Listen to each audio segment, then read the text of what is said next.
Hey guys, welcome back to my channel. So today I wanted to share with you my thoughts on some new makeup releases, some products that just came out, and some products that are coming out in the next couple weeks. These videos are always inspired by Samantha March's Will I Buy It series on her channel, so I'll link her channel down below.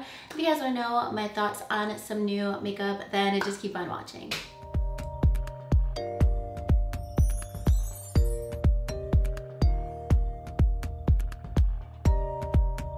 Alright, so first up we have a palette that's already available at Sephora. It is $129 and it's the Natasha Nonna Biba palette. And I told you guys I'm not purchasing anything else from Natasha Nonna, maybe until like my birthday, which is in November. So basically for the rest of the year, I got the gold palette last year and I think I'm set for life because they're such pricey palettes. But if I had to choose between this and the gold palette, I think I would still choose the gold palette, but it definitely would have been like more of a tie if both of these palettes released around the same time, because this is a super neutral palette, but when it comes to Natasha Nonna and spending over $100 on a palette, I say go for a neutral palette, go for something that's timeless that you're going to use every single day. So I can see a lot of people saying this is like a boring palette, but if you're going to spend that much money, make sure it's shadows that you actually wear. I wouldn't go for like a colorful palette with Natasha Nonna personally, because I don't wear that as much as like really neutral shades. So I actually really like the color scheme of this palette. Just looking at it, it looks more neutral, but when you actually see like the swatch photos, I'm on the Sephora site, the swatches look a lot better than the layout of the palette, just because you can see like the different color combinations and kind of like visualize the different eye looks that you would do with it. This definitely gives me like OG Urban Decay Naked palette vibes for sure, with those like smoky and more neutral tones. I'm seeing some more of those palettes coming out lately. Obviously like the Urban Decay Naked Reloaded, and another palette that I want to talk about as well, like basically remastered naked palette color schemes. So I do like this palette. I do like this color scheme for Natasha Nonna specifically because I only really pay attention to whatever neutral palettes she comes out with. Those are the only ones that I like actually consider purchasing because they're so pricey. I can see why if you haven't bought a Natasha Nonna palette, you might want to make this one the first one that you purchase because it is like a very staple palette. Next up, let's talk about some Colorpop. Let's go complete opposite direction of price ranges.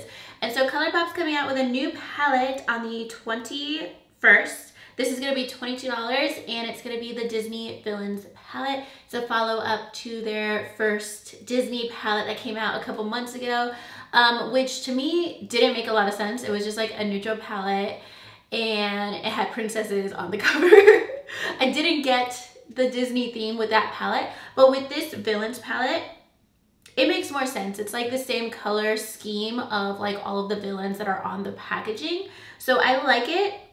To me, it looks really similar to the Perception palette, so I don't think that I don't need any more Colorpop palettes, but I don't necessarily need it, especially because of that, because it has those like greens and purples and blues, just like the Perception palette, and like oranges. So that's definitely something I would consider purchasing if I didn't have the Perception palette because it's such a similar color scheme. And then Colorpop also released another palette last week that I didn't purchase, but I keep wanting to purchase. Like I keep staring at this palette and I really do want it. For some reason I missed this release, like I missed the announcement for it the day it came out, and then I didn't see it until like a day or two later, but I keep seeing it in my feed. I keep seeing swatches and I think this is a gorgeous palette. This is the Sweet Talk palette and it is $18 and there's pressed glitters in this palette and they look so pretty. The swatches look gorgeous. It's another neutral palette, but it has more of like Too Faced Sweet Peach vibes. That's what it really reminds me of because it's neutral, but it leans towards those peachy tones and it's not too orange like the Yes Please palette. So I've definitely been resisting buying this palette. Every time I see swatches, like I get more and more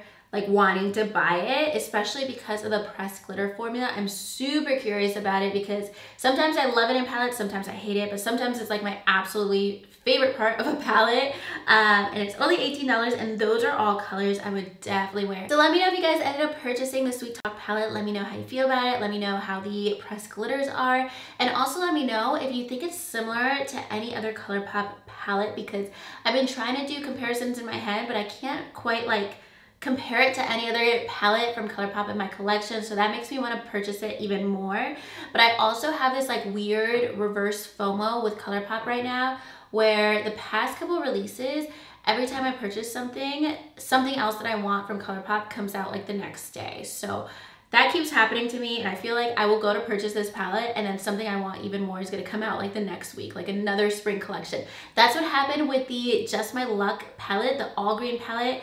I didn't end up purchasing it, and I'm glad I didn't, because then this palette came out and I wanted it even more than the green palette. So let me know if you guys ended up getting this one. I think this is a gorgeous palette. I love the whole theme. I love this spring collection. Like, all of it looks so pretty, but especially this palette, I feel like it would be one of my favorites from Colourpop. So next up, this one's a couple weeks away. This is gonna release on 4/9. It's gonna be $30.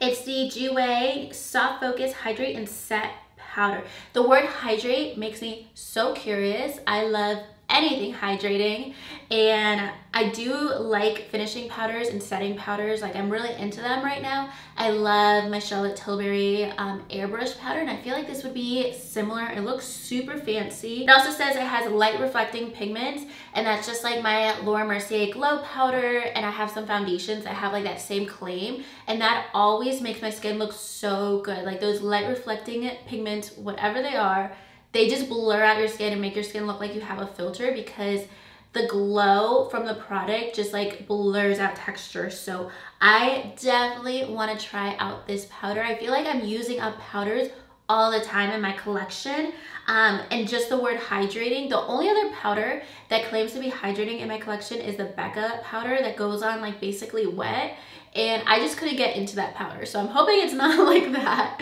Like, it's not actually hydrating where it feels wet when you apply it. But I think that I would definitely like this because I love the GWay bronzers, blushes, highlighters. The only complexion product that I'm not the biggest fan of is their high coverage foundation, but their concealer is the best thing ever. So I think that I would definitely like this powder as well. So I'm definitely wanting to try that out. I feel like I'm looking for more makeup releases lately that are the complexion products, foundations, concealers, powders, and not as many eyeshadow palettes, because I have so many in my collection. I'm gonna be doing another declutter probably in the next couple of days. But with that being said, I do want to talk about one more eyeshadow palette in this video, and it is the new Pat McGrath Eye Ecstasy eyeshadow palette and mascara kit. I thought this looked so cute.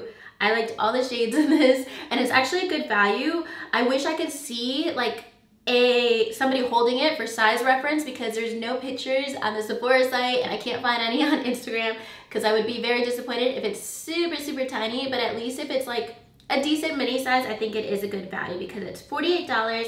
It comes with a pigment and a mini mascara, and it's a $75 value. So this is another palette that is neutral without those warm tones, more of that like smoky vibe, very similar to the Natasha Nonna new palette. I've been liking that color scheme ever since Anastasia Sultry, where you're getting some cool tones, you're getting a lot more neutrals, but they're really good formulas, because I feel like back in the day we got those neutral palettes, like obviously Urban Decay Naked, Too Faced Chocolate Bar, all of those original palettes, but without that like crazy foil metallic formula. And now seeing all these brands that I love coming out with those color schemes, I'm definitely more interested in them, because I have so many warm browns and oranges in my collection. So this is a little bit different. I like every shade in this palette. It's only 6 shades, but I like them all. And I love that it comes with the mascara and a pigment as well. I like that they're doing more mini products with Pat McGrath and like the mini palettes, because it's so expensive, so it makes it a little bit more accessible even if you're not getting a ton of product. So I'm definitely liking this color scheme, and I do want to have more from Pat McGrath in my collection. It is more pricey, but this gives you a little bit more to it. Like, I have been wanting to try out the mascara as well, and this isn't something that I would like run out and buy today or tomorrow, but the VIB sale should be coming up in the next couple weeks, and this is going on my loves list, and then I'll reevaluate in a couple weeks, but I definitely want to get more from Pat McGrath in my collection. So lastly, there was one more product that I wanted to talk to you guys about, and then I actually got it as PR in the mail today, so I'm just gonna go ahead and show you guys. And this actually releases today, the day that I'm putting this video up, for $28. at Sephora, and it's new primers from First Aid Beauty. And I was really excited because this is already a primer that they came out with a while back. I already have this, I already raved about this, and I use this primer all the time. This Coconut Skin Smoothie Primer. This is like a really hydrating, dewy primer. It smells like coconuts. You guys know the coconut obsession is real for me. But then they also came out with 2 new primers, and I tried one of them out for the first time today. This is their hydrating primer. This one is not as dewy as the coconut primer, so that I recommend only if you have like dry skin, because this is actually super, super hydrating. It's one of my favorites for winter especially, and then if I ever get like a sunburn, that's my favorite primer because it's so soothing on your skin. And then this is very hydrating, but it's not super dewy. I'm only wearing it for the first time now, and it just looks like this, like a lotion. It's kind of like, it does have like a tacky base to it too. I was gonna say it's similar to the Hangover X, but I would say it's not as dewy as that. And it has like a little bit of tackiness where it's gonna help your foundation stay on. So that's what I noticed just like trying it out for the first time. And then let me swatch this actually for the first time right now. This is their matte primer. It's called their Pores Be Gone Matte Primer. I just like opened the bottle. And this one to me smells like a Jolly Rancher or something, or like, it made me think of a ring pop, but like not in a really intense, like fake way. It just smells like a little bit like, I don't know, like a kind of a fruity scent, but very light too. So I'm excited to try out this matte primer. And just swatching this matte primer, I feel like it has a little bit of a blurring effect on your skin. So I'm excited to try this one out because usually matte primers, they feel so matte on my skin. So I normally avoid them, but this one was still like smooth and hydrating. Kind of reminds me just from the texture a little bit of the Hourglass Mineral Veil, which is something I really like as well. So those are the new primers if you guys want to check them out. It's nice having like a real visual for these kind of videos and not just like the Instagram picture that I'm trying to like zoom in on. But yeah, those are the primers that are available now at Sephora. And then that's gonna be everything for today's video. Those are all the products that really spoke out to me that are coming up in the next few weeks or already released recently. Let me know your thoughts about these products. Let me know what you plan on purchasing, or if you have purchased any of these products already. And yeah, that's gonna be everything for today. If you guys like this video, make sure you give it a thumbs up and subscribe to my channel if you haven't already. And I'll talk to you guys soon in my next video. Thank you so much for watching. Bye.